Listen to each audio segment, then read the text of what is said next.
Hello, welcome to All or Nothing TV. I'm Andy Brassell. Now, I'm going to be looking back on the Champions League this week with particular reference to my own trip to Kiev to watch Dynamo take on Inter, and what a terrific game it was. A lot of good things to come from that, but I'd like to particularly focus on an old friend, Andrei Shevchenko, and a player who a lot of people thought was really completely past it, 33 years old now, one of the greatest strikers of the 21st century, and before that, of course, making his name with Dynamo originally in the late 1990s. Someone who scored over 170 goals for Milan, but since his move to Chelsea after the 2006 World Cup, his stars waned a little, and that's been a great shame. And I would really like people to remember him like that. It would be great for people to remember the player who scored 11 goals in Dynamo's fantastic run to the semi-finals in 1999, and of course that player who was so great in Italy.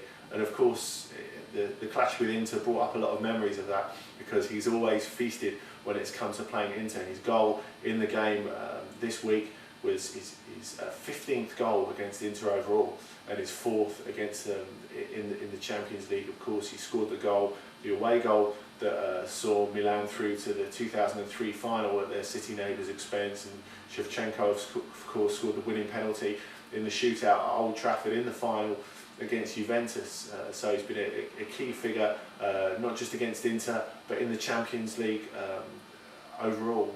It was his 48th goal in the Champions League, he's won this week. And it wasn't just that, but his overall play was absolutely superb, deployed nominally on the right wing and part of an excellent attacking triumvirate with Andrei Yarmolenko and Artem Milievski, two very, very promising young players. And that's the role that Shevchenko has moved into in his second spell at Dynamo, that of elder statesman, that of someone who's been there and done it in Europe's big leagues, and who can provide an excellent example to these younger players. And Dynamo do have a very young side. It was interesting listening to Shevchenko talk after the game about how he's revelling in that responsibility of helping to mould these young footballers, and there's some great young talents there at Dynamo, unlike Shakhtar Donetsk, who of course was so excellent in winning the final UEFA Cup last year. The core of the squad is Ukrainian, and I think this is interesting, not just with Ukraine going into the World Cup playoffs, but of course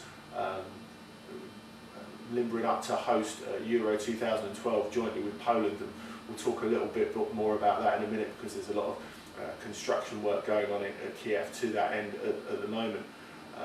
But I think it's likely that we will see many of these young Ukrainian players go on to make their mark in Europe's bigger leagues like Germany, Italy, England perhaps even. But there was a lot to enjoy about their performance, especially in the first half, where they really gave into a lesson in passing football, which was extraordinary, because of course so many experienced, big names in the Inter side, and Dynamo absolutely played them off the park. Shevchenko was saying that inexperience was perhaps the reason they couldn't hold on to the result at the end, of course letting in two in the last 5 minutes and losing the game. But I think if we look at how Dynamo have done over the last couple of years, there's been a marked improvement. I saw them play Sporting in Lisbon, I think 2 seasons ago now, and they were really very, very poor indeed. That they lost 6 out of 6 in the group, and they're an absolute shambles. Now, led by older hands, and not just by Shevchenko on the pitch this year, but by 2 coaches who've had great success in Moscow. First, Yuri Semin, who was a legend at Lokomotiv, and this year he's been succeeded by someone who was very, very successful at CSKA, Valery Gasayev, who's been excellent for them. You can tell that the young players are developing well under his command. So that's something that's interesting for the future of Ukrainian football, these young players being guided by these legends of the Russian game. Now, as I say, Kiev, of course, is preparing itself for the 2012 European Championship, and a lot of construction work going on at the moment, particularly around the airport where they're building some new hotels, and one of the new stadiums is going up outside the city, and that looks like that's where Dynamo will move into after it's completed. It's slated for completion in 2011. Obviously, it's something that Michel Platini is keeping quite a close eye on. But at the moment, they're playing in the Valery Lobanovsky Stadium, named after the fantastic Dynamo manager. Sadly, not with us anymore. But it's a really fascinating old building. It's been there since 1934, so lots of history.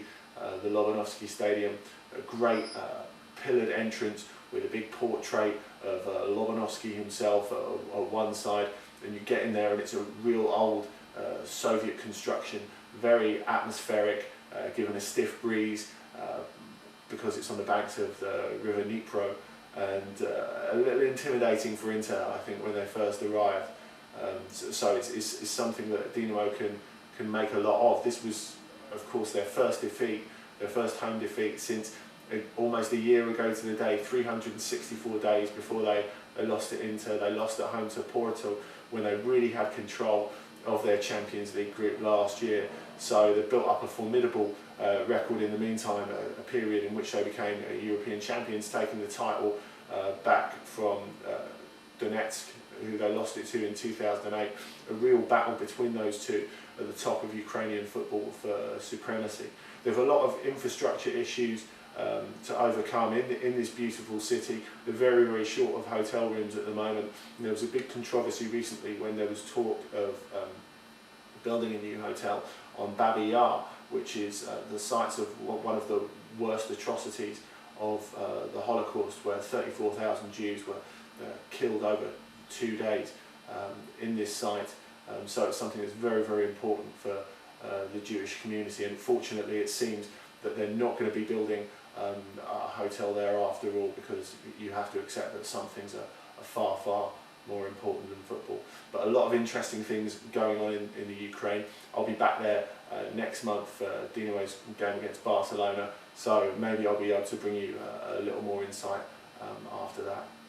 Anyway, I hope you enjoyed all the games this week. There are some big games coming up this weekend. Inter themselves will be hoping to take their good form from the second half into their game against Roma. Bayern under pressure after their loss to Bordeaux and virtual elimination from the Champions League. It's not looking good for them at all. They're going to play Schalke, who have been in good form recently under Felix Magath, so that's one to watch out for too.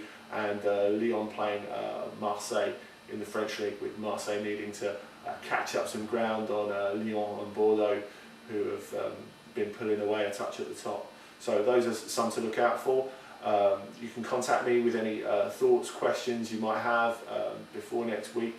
I'm on www.allornothingtv.net, so you can get a hold of me there. You can also catch me up, of course, on Twitter, twitter.com/Andy Brassell. Enjoy the weekend, and I'll see you again next week.